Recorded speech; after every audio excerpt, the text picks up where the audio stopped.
আসলে মানুষে যে বলে বাইক পালা আর বউ পালা একই কথা, আসলেই ভাই সত্যি কথা। 2 দিন পর পর এক একটা পার্টস পাতি লাগানো এগুলো বিশাল বড় একটা ঝামেলার ব্যাপার। এই যে আমার মনে করেন এখন চেইন স্পকেটটা একদম বাত হয়ে গেছে, এখন চেইন স্পকেটের দাম কত ডিটা।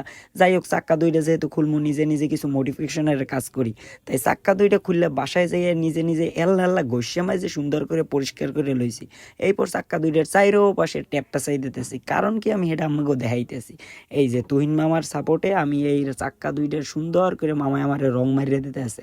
হ্যাঁ, আমি এই চাক্কা দুইটার আমি সাদা কালারের রং করতেছি, কেমন লাগবে অবশ্যই সেটা দেখাবো। আর এই যে আমার পার্টসগুলো বরিশাল থেকে আইসে পড়ছে, আমার বন্ধু নিয়ে আসছে। যাই হোক, ফাইনালি অবশেষে আমার চেইন স্পকেটের ফুল সেটটা আমার বাইকে এখন ইনস্টল করা হবে এবং সাথে আমি ক্লাস কেবলটাও চেঞ্জ করে নিচ্ছি। আর এদিকে আমার চাকা দুইটার হোয়াইট কালার করা শেষ হয়ে গেছে, অবশ্যই ফাইনাল লুকটা পরবর্তীতে দেখতে পারবেন।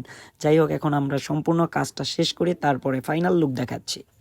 আলহামদুলিল্লাহ, ফাইনালি আমার বাইকের মডিফিকেশনের কাজ এবং অ্যাক্সেসরিজ লাগানো সম্পূর্ণ শেষ হয়ে গেল। অবশ্যই আমার বাইকটাকে কেমন লাগতেছে কমেন্ট বক্সে জানাবেন। ভালো থাকবেন, সুস্থ থাকবেন, আল্লাহ হাফেজ।